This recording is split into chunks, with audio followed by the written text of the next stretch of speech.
Assalamualaikum, shalom dan salam sejahtera untuk kita semua. Baik, di kesempatan hari ini kita akan menjelaskan terkait dengan ekonomi sisi penawaran. Di mana ekonomi sisi penawaran merupakan mencangkup poin-poin seperti penawaran agregat, teori fungsi produksi, faktor-faktor yang mempengaruhi output, potensial penawaran agregat jangka pendek dan jangka panjang, peran teknologi, tenaga kerja, dan modal, serta efisiensi. Adapun poin pertama yaitu terkait dengan penawaran agregat. Penawaran agregat adalah jumlah output total yang tersedia yang diproduksi oleh perusahaan pada tingkat harga tertentu. Dalam analisis makronya, jika kita melihat jangka pendek, harga input relatif lebih kaku. Misalnya seperti upah yang tetap. Produsen bersedia meningkatkan output ketika harga naik. Kenapa produsen bersedia meningkatkan? Karena profit yang diperoleh relatif lebih besar. Adapun yang kedua, jangka panjang, di mana harga input fleksibel.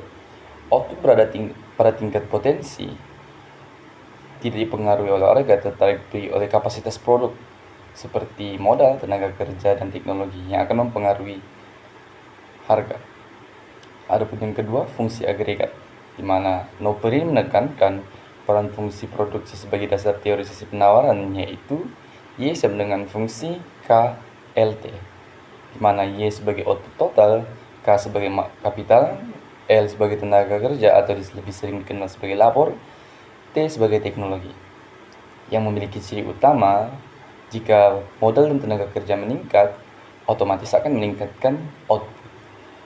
Teknologi meningkat efisiensi sehingga produksi bisa bertambah tanpa menambah jumlah input. Adapun poin ketiga itu faktor-faktor yang menentukan penawaran agregat. Yang pertama ada modal kapital, di mana termasuk seperti mesin, bangunan, modal menentukan kemampuan produksi jangka panjang. Yang kedua ada tenaga kerja atau labor, yang dipengaruhi oleh jumlah penduduk usia kerja, kualitas SDM, pendidikan dan pelatihan, partisipasi angkatan kerja. Adapun yang ketiga, teknologi, di mana faktor paling penting dalam pertumbuhan ekonomi jangka panjang yaitu kemajuan teknologi, di mana dengan kemajuan teknologi yang meningkat akan meningkatkan produktivitas, mengurangi biaya produksi, mempercepat inovasi. Dan yang terakhir yaitu efisiensi dan produktivitas, termasuk seperti manajemen, organisasi produksi, dan kualitas institusi, di mana akan meningkatkan produk lebih efisien, di mana biaya transaksi yang akan turun akan menyebabkan produk lebih efisien.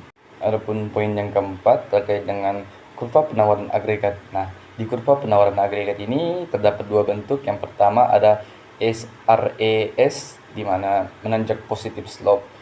Ketika harga naik, perusahaan akan lebih banyak memproduksi produknya ke pasar.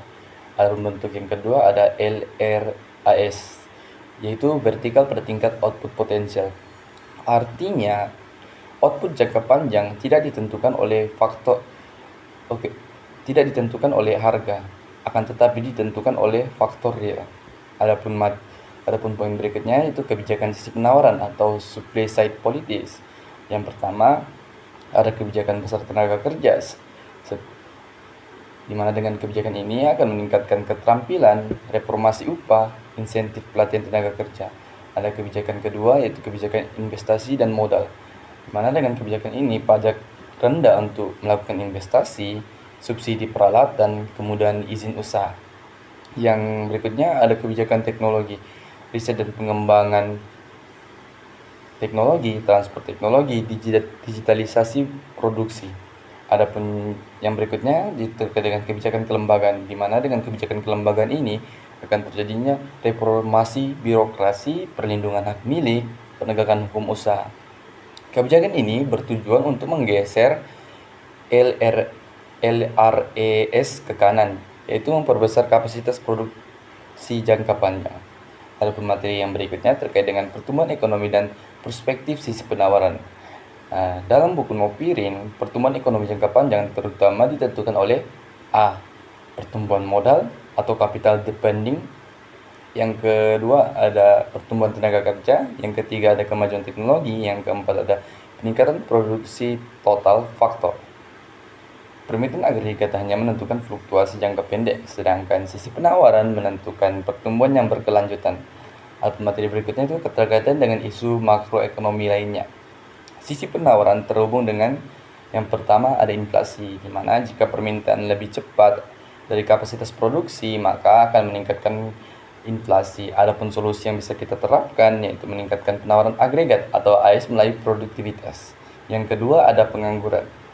Kebijakan yang meningkatkan efisiensi pasar tenaga kerja akan menurunkan pengangguran struktural. Yang berikutnya ada stabilitas ekonomi, di mana dengan kapasitas produksi yang kuat membuat ekonomi lebih tahan terhadap gejolak permintaan. Mungkin sekian untuk materi terkait dengan ekonomi sisi penawaran. Kurang dan lebihnya mohon maaf. Terima kasih.